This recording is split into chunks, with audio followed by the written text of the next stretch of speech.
Salut Nagui, salut tout le monde.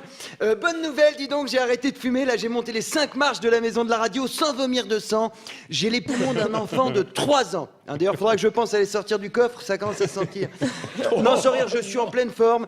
Je trouve que je gère pas mal le stress. C'est une Ta excellente... gueule, putain, ferme ta gueule, Daniel, ou je te crève.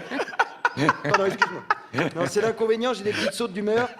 Je suis désolé, ce matin, je me suis fâché avec ma meuf. Elle m'a demandé ma position préférée.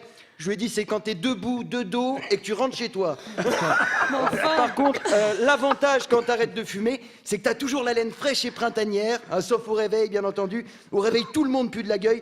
Et d'ailleurs, je soupçonne quelques personnes de faire des mini-siestes hein, tout au long de la journée. Je crois qu'on est tous d'accord pour dire que dans la bouche de Daniel, c'est le matin, même l'après-midi. Enfin, je veux pas me moquer. Hein, parfois, la mauvaise haleine, on n'y peut rien. Ça peut venir de problèmes dentaires ou d'estomac, par exemple. Moi, j'ai un pote, il pue tellement de la gueule, le médecin lui a dit ça doit venir des pieds. Hein, et je redécouvre le goût des aliments, c'est extraordinaire. Avant, quand je fumais, j'avais l'impression que le steak haché dans le Big Mac, c'était de la semelle. Et ben, depuis que je ne fume plus, je sens bien que la semelle a marché dans la merde. Enfin, assez parlé de ma santé, place à l'information, c'est ma revue de presse Nagui et aujourd'hui on va parler racisme, jingle. Le racisme c'est comme les Africains, c'est vraiment pas très très bien. Alors, figurez-vous que 51,5% des policiers et des soldats ont voté Front National au régional. Putain, quelle surprise! Les flics sont racistes. C'est quoi le prochain sondage? On va apprendre que les jardiniers votent pour Europe Écologie, que les gens qui se lavent pas les dents votent pour le Front de gauche, que les gens qui ont une jambe de bois votent pour le Parti pirate. Enfin bon, hein, le chiffre reste assez impressionnant, quand même 51,5%. Et pourtant, il y a de plus en plus de jeunes issus de l'immigration dans la police. Moi, j'ai un pote d'origine algérienne, il s'est engagé, il est obligé d'en faire 3 fois plus que les autres pour s'intégrer. Déjà, ses collègues se méfient, il boit pas d'alcool.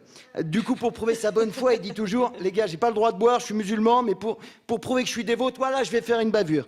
Hein, systématique. Il veut qu'on l'accepte. La dernière fois, il était même pas de service, il a appelé les renforts parce qu'il était tombé sur un sans-papier. Bon, tout s'est bien terminé. L'individu a été expulsé du territoire immédiatement. Et ça tombe bien, hein, parce que mon pote a jamais pu blairer sa femme.